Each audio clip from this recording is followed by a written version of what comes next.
August 8th, 2025.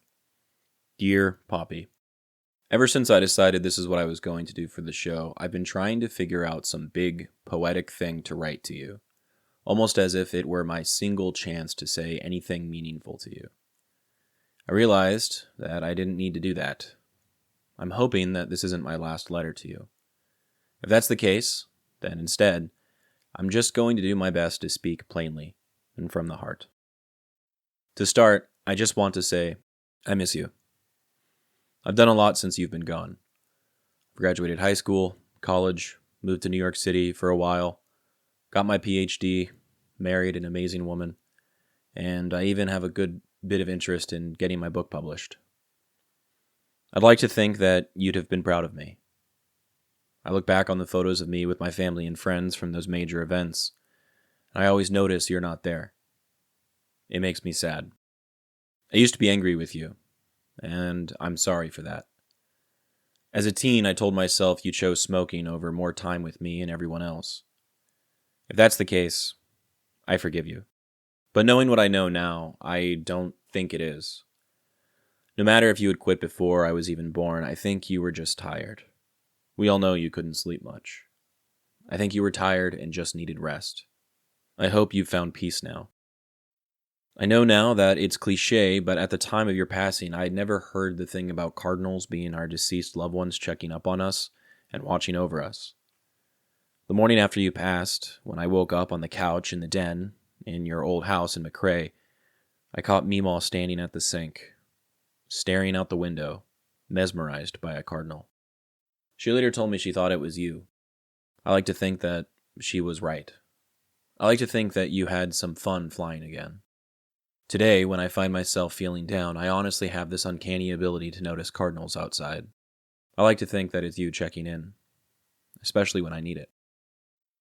I've done what I can to help take care of everyone in the family. I'm not so sure how well I've done, but that wasn't really your strong suit either, so that's fine. Your Suzie has had a really tough past year, but you'd be proud of her. She's a fighter. She wants to see you again, but she's certainly in no rush. You can wait. Just think of it as payback for all the time you spent on the tuna boat. But your boys are doing well. At least Bruce and Brian are. Brett's getting there, hopefully.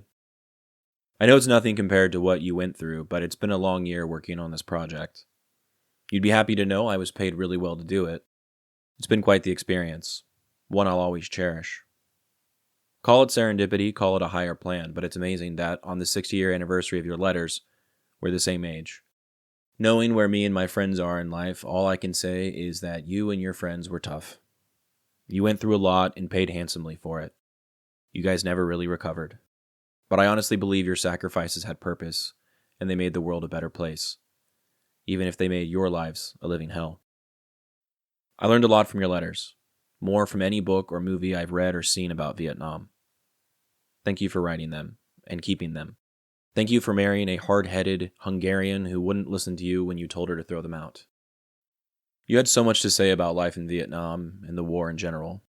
Thank you for saying it, and for being honest about things. I know you couldn't talk about everything when you got home, so I'm thankful we at least had these. I'm even more proud of you and revere your sacrifices even more now, and I didn't think that was possible.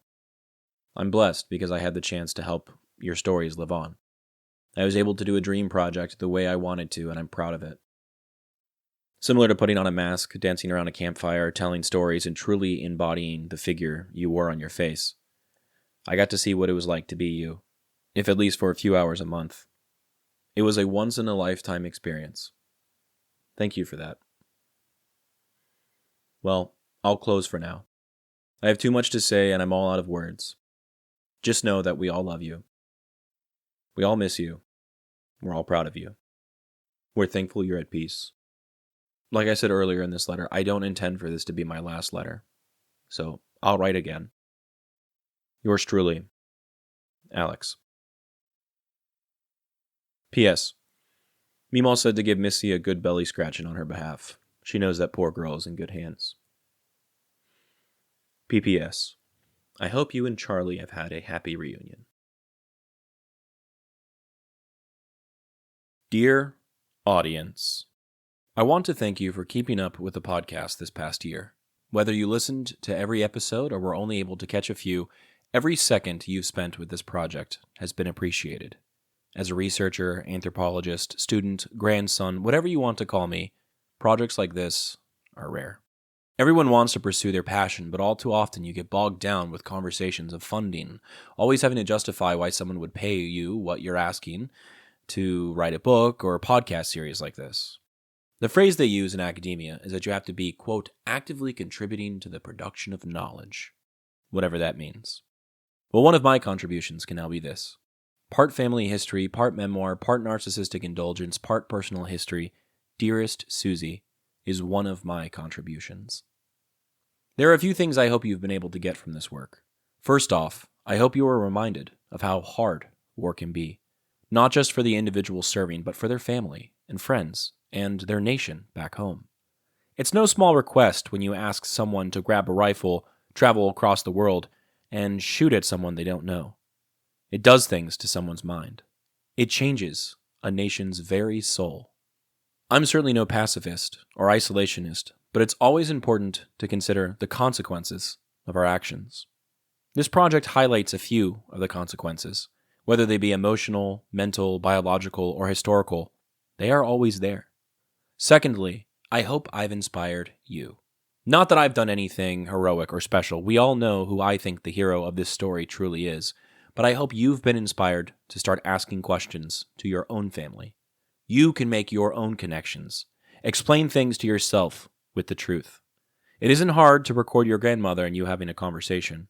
It may be time-consuming, but it's worth scanning your grandfather's letters. Don't be afraid to share those things, especially not with me. These histories are important and worth preserving. Truth and knowledge are always worth the pursuit. Even if you're the sole benefactor, I assure you it's better than letting everything get lost. Pardon me if I get too philosophical or esoteric here, but I hope you can follow me. Perhaps the most important thing I've learned by doing this is that nothing and no one is ever truly gone. Before I started this work, when I'd sit down with Mema and talk about Popi, she'd always talk about how much she loved him. Past tense, it's done, it's over, he's gone. But after speaking with her and reckoning with the inheritance of mine, I have started saying that she loves him. I love him. The love is not gone. It is, after all, eternal.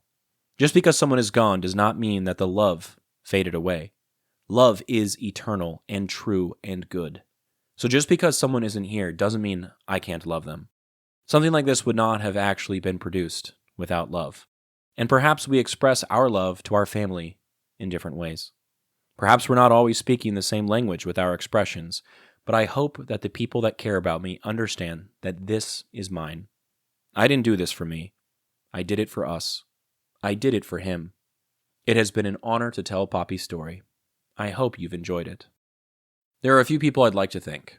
Obviously, first is Mema. We'll talk more about her later. Next is my parents, for their support, and more specifically, my dad.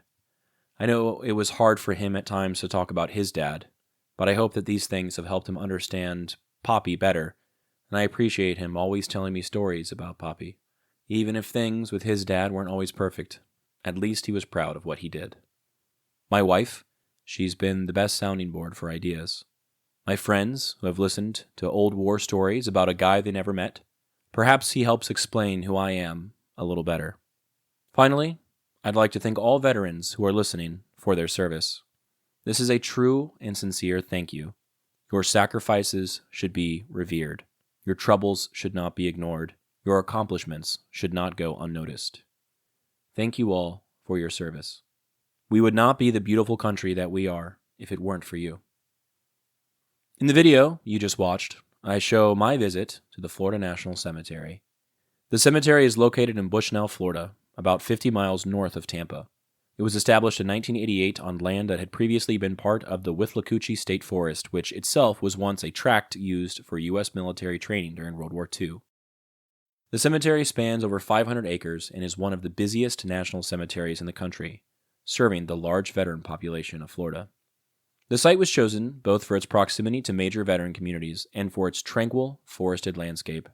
The cemetery is notable for its avenue of flags, memorial pathway lined with donated memorials, and its carillon program that honors veterans through daily chimes.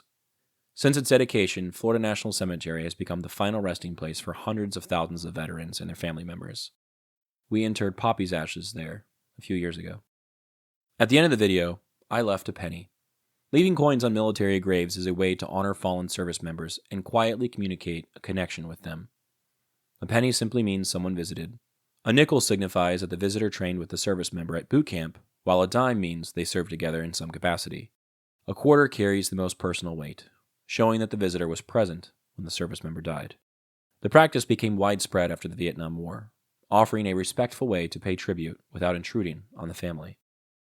If you ever decide to visit Popi, he's in section 616, site 462. Consider leaving a penny so he knows you were there. Maybe bring him some coffee too.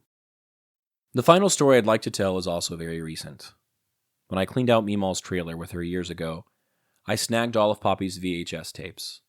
It wasn't until about a week or two ago that I was able to get a VCR to look at them. I had 3 tapes of interest, one which read Grandma's 90th birthday party, another that said Lowy family, and one simply labeled Folks. In my excitement, I started with Folks, expecting it to be something showing Popi's parents.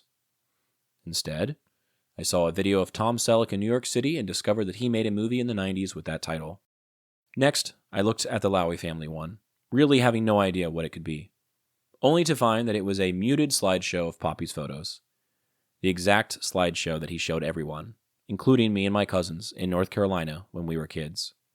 It was a funny little technological relic of a time when people thought VHSs were the future and film was a thing of the past. Finally, not expecting what I'd see at this point, I popped in the birthday party tape. I quickly found that it was a video recorded by my Uncle Jim. It was filmed in McRae, and it was my great-great-grandmother's 90th birthday party in 1988. On that tape, there was a video of Popi, laughing and smiling with his family. He and Mema are in it with one of my cousins when she's very little. It brought tears to my eyes to see a video of Popi again. It was good to see him smiling. It was very good. So, don't throw away any old tapes until you go through them. You might throw out something you'll never be able to get back. With that, I will end. I've gone on far too long. My best, Alex. Dearest Suzie. Actually, let's just say Dear Mema. It feels weird to call you Suzie, even though I've been doing it for a year. I want to thank you again for all you've given me. This project has been a dream to work on, and it's in part because we got to talk. We got to discuss your life, and I got to learn more about who Popi was. You've always been such a kind and caring person, and you can tell from your stories how much that warmth has echoed through our family. Your sense of humor and wit are stuff of family legend, and always will be. I understand more now why you talk about Popi the way you do. Perhaps people listening to this will hear the stories of who he was when he got back from Vietnam and be critical towards you, asking why you didn't leave Popi and protect your kids from him. Maybe that's a fair question, even if I wouldn't categorize it as such. Now that I've done this, I've read his letters as he wrote them. I've experienced the long time frame. I better understand him. And I better understand you. You had your reasons for your actions, which are always your own, and I believe you made the best decisions you could. Most importantly, this past year, you've showcased your strength. You told me I could mention this, so I will. For those of you listening, Mema was diagnosed with stage 4 throat cancer last fall. She was given the option of cutting out her vocal cords, effectively meaning she'd never be able to speak again, which, if you knew her, is impossible to consider.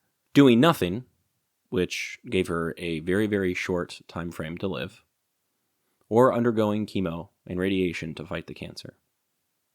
She chose to fight. You may think you're tough, but I assure you, it's pretty hard to be as tough as an 84-year-old woman with advanced stage throat cancer and choosing to fight it head on. That's pretty tough. I visited her in March, towards the end of her treatment, when she had been undergoing chemo and radiation for about 6 weeks. She was tired. She was cranky. She couldn't talk. In fact, she couldn't even eat.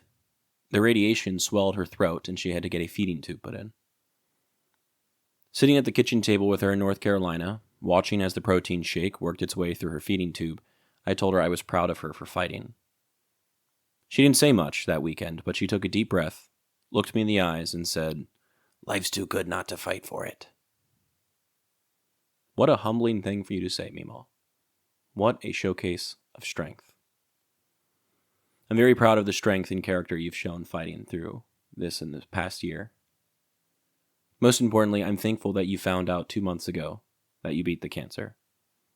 I don't know how many people in your position would have chosen to do what you did, but I know that any time I think life is hard and I might want to quit at whatever I'm doing, I'll always remember that life's too good not to fight for it. Thank you for showing all of us that. Thank you for taking me to Mass and talking to me about God. You're really the only religious person in my family, and I'm happy to have had you as an example. I have faith, I do believe, and I like to think that's because of you. I'm better off for it. Mema, you have always been resilient and strong. Fighting is encoded in your DNA. I don't envy your upbringing.